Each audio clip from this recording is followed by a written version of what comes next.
Good morning friends. Welcome to step study centre by Mukul sir. जैसा कि आप लोगों को मालूम है कि हम अभी वर्तमान में लूसेंट सामान्य विज्ञान की कक्षाएं चला रहे हैं।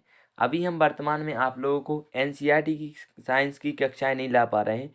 उसकी थोड़ा प्रॉब्लम चल रही है, इस वजह से नहीं आ पा रही। तो वो भी जल्दी आनी स्टार्ट हो जाएंगी। तो आज हम लूसेंट सामान्य विज्ञान की कक्षाएँ चला रहे हैं, वो ही आपके लिए बहुत महत्वपूर्ण है। तो आज हमें पढ़ना है ऊष्मा का संरक्षण। उसके पहले हम देख लेते हैं आज का मोटिवेशनल कोटेज। क्या है आज का मोटिवेशनल कोटेज? तो देखिए, जरूरी नहीं कि हर गिफ्ट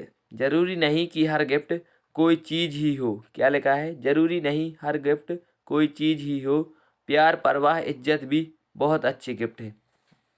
समझ में आया ना? जरूरी नहीं है कि हर गिफ्ट कोई चीज़ ही हो। समझ में आया? जैसे कि आपने सोचा कि मैं कहीं अपने फ्रेंड के पास जा रहा हूँ, तो मैंने सोचा, एक मित्र है जिसने अपनी घड़ी ले ली 500 रुपये की, और एक मित्र बेचारा 10 रुपये का पेन लेकर आ गया। तो ये ज़रूरी नहीं है भाई कि आप सोचें कि वो 500 रुपये वाली घड़ी लाया है और मैं 10 रुपये का पेन लेकर आया हूँ। ये नहीं है। और आपका जो 500 वाला मित्र है वो आपकी इज्जत नहीं कर रहा है, और जो 10 रुपये वाला है वो आपकी इज्जत कर रहा है। तो प्यार, परवाह और इज्जत भी बहुत अच्छे गिफ्ट होते हैं। तो ये कहने का मतलब है कि उस 500 रुपये वाले गिफ्ट से 10 रुपये वाला गिफ्ट आपको बहुत महत्वपूर्ण है। ठीक ना? कभी किसी को देकर तो देखो। आपने कभी किसी को देकर देखा है 10 रुपये वाला गिफ्ट? आप भले ही आप वहाँ पे फील महसूस कर रहे हो कि मैं सबसे सस्ता गिफ्ट लाया हूँ, मैं सबसे छोटा गिफ्ट लाया हूँ, ये नहीं है। आपके अंदर जो एक मन में भावना है कि हाँ, मुझे ये करना है इसके प्रति, तो वो भावना आपकी साबित वहाँ हो जाएगी कि हाँ भाई, आप करना चाह रहे हैं। तो पढ़ते हैं हम आज की लेक्चर की तरफ। ठीक ना? तो हमें पढ़ना है आज ऊष्मा का संचरण। तो ऊष्मा का संचरण क्या होता है, सबसे पहले आपको ये समझा दें हम थोड़ा ऊपर ऊपर का।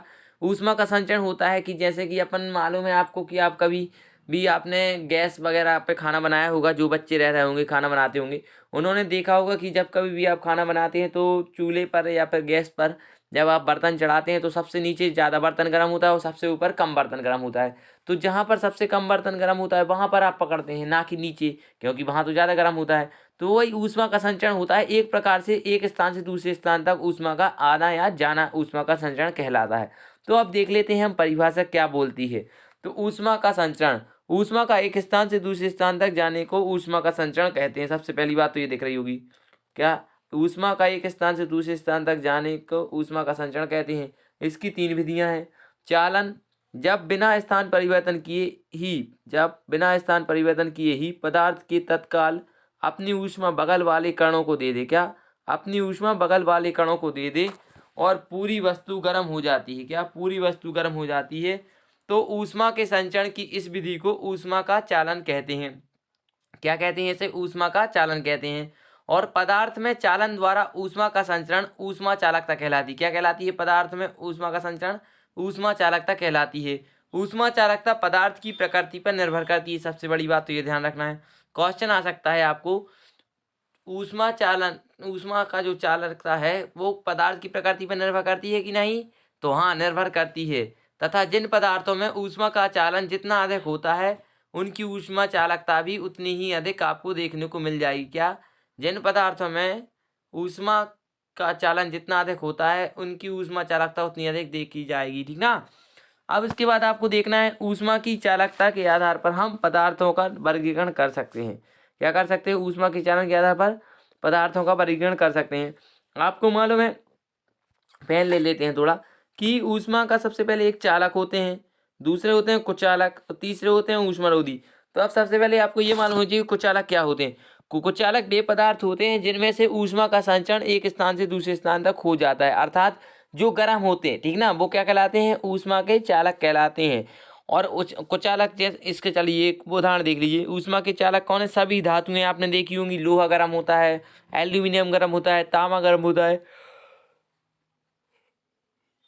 और सभी प्रकार की जितनी भी धातुएं हैं वो सारी गर्म होती हैं। ठीक ना? अब इसके बाद आता है दूसरा कि कुचालक क्या होता है। तो कुचालक वे पदार्थ होते हैं जिनमें ऊष्मा का संचरण नहीं होता है, अर्थात वो गर्म नहीं होते। आपने देखा होगा कि जो कुकर का जो हैंडल होता है वो प्लास्टिक का बना होता है, एक विशेष प्रकार के पदार्थ का, जो गर्म नहीं होता है, थोड़ा बहुत गर्म होता है।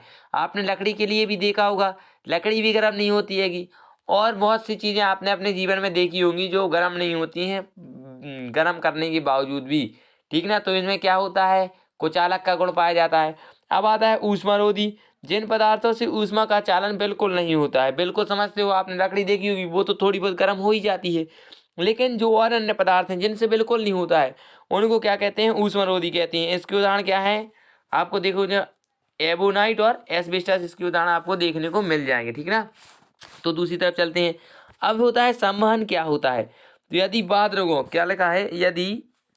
यदि गैसों एवं द्रवों, क्या है इधर? गैसों एवं द्रवों, ये थोड़ा गलत लिखा गया है इधर, यहाँ द्रव है। क्या है इधर? द्रव लिख दे रहे हैं हम आपके लिए। गैसों एवं द्रवों, इसको ध्यान रखिएगा। गैसों व द्रवों में ऊष्मा का संचार संवहन के द्वारा होता है। क्वेश्चन आ सकता है, निम्नलिखित में से किन चीजों में या किस अवस्था में ऊष्मा का संचार संवहन के द्वारा होता है? तो कौन कौन से में? गैसों एवं द्रवों में होता है, ना कि ठोस में। इसको भी ध्यान रखना, ठोस में नहीं होता है। क्वेश्चन नहीं पूछ लिया जाए तो ठोस, और पूछा जाए तो गैस एवं द्रव, क्योंकि कूट में भी दे सकते हैं। यूपीएससी है, बहुत अलग अलग टाइप में क्वेश्चन देती है।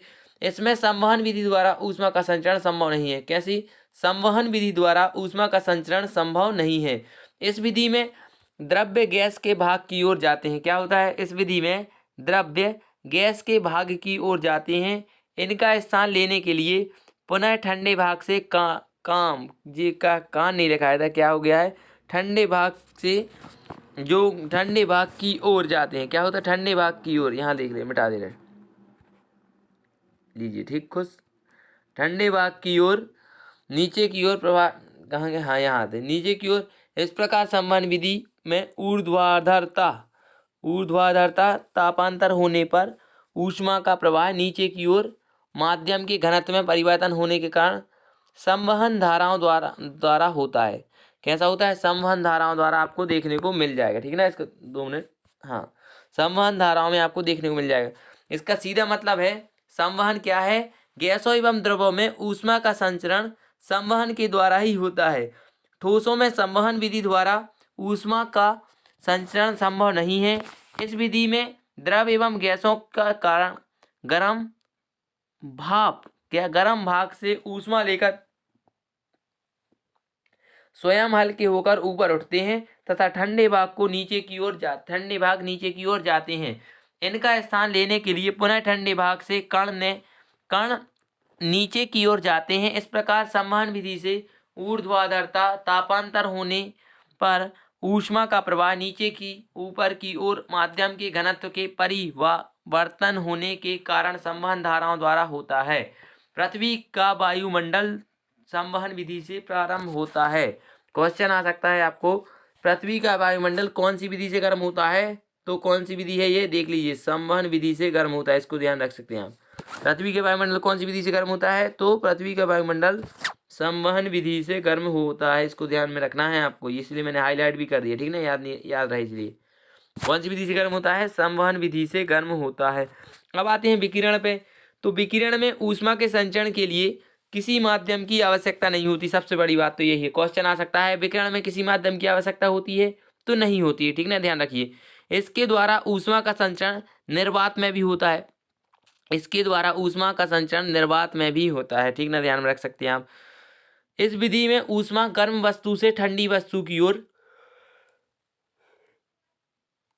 बिना किसी माध्यम की सहायता की तथा बिना माध्यम को गर्म किए प्रकाश का वेग से सीधी रेखा में संचित होती है। बिना माध्यम, समझ में आया? इसके लिए माध्यम की आवश्यकता नहीं होती है। क्वेश्चन आ सकता है, सूर्य से पृथ्वी तक प्रकाश किस माध्यम से आता है? तो विकिरण के टाइप से आता है, ठीक ना, विकिरण से। इसको भी ध्यान रख सकते हैं।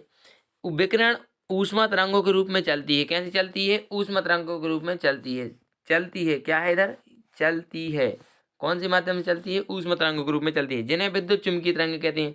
मैं इसके पहले आपको विद्युत चुम्बकीय तरंग पढ़ा चुका हूँ, उसकी ट्रिक्स भी पढ़ा चुका हूँ। जैसे पृथ्वी तक सूर्य की ऊष्मा विकिरण विधि से पहुंचती है। कैसे पहुंचती है? क्वेश्चन आ सकता है, पृथ्वी तक सूर्य की ऊष्मा कौन सी विधि से पहुंचती है? तो विकिरण विधि से पहुंचती है। ध्यान रखिएगा, विकिरण, ये दिख रहा है इधर, विकिरण विधि से पहुंचती है। हाँ, अब इसके बाद आपको ध्यान रखना है, मिटा दे रहे हैं हम, ठीक। अब कौन सी विधि से पहुंचती है? विकिरण विधि से पहुंचती है। तो अब हम बढ़ते हैं आगे की तरफ। क्या है आगे? हाँ, ठीक, तो आगे बढ़िए। अब आते हैं, थोड़े उदाहरण देख लीजिए, उपयोग कहाँ कहाँ इसको आपको देखने को मिल जाएंगे आपके जीवन में। एस्किमो लोग बर्फ की दोहरी दीवारों में मकान में रहते हैं। कहाँ रहते हैं? बर्फ की दोहरी दीवारों के मकान में रहते हैं। दूसरा आता है शीत ऋतु में लकड़ी एवं लोहे की कुर्सियों एक ही ताप पर होने के बावजूद भी क्या हो जाता है, क्या होता है कि जो लकड़ी की कुर्सी होती है या लोहे की कुर्सी होती है, जो लकड़ी की कुर्सी ऊष्मा की सुचालक है, वो उस ऊष्मा को ससोख लेती है या शोषित कर लेती है। लेकिन लकड़ी क्या है, लकड़ी इसका कुचालक है, तो लकड़ी इसको वो क्या करती है, अवशोषित नहीं कर पाती है। अब लिखा है यहाँ धातु के प्याले में चाय पीना कठिन है जबकि चीनी की मिट्टी में प्याले में आसान। क्या होता है, धातु का प्याला जो होता है ऊष्मा का सुचालक है और चीनी का मिट्टी का जो प्याला है वो क्या होता है, ऊष्मा का कुचालक। अब समुद्री हवाएं एवं स्थल हवाओं में अंतर देख लीजिए।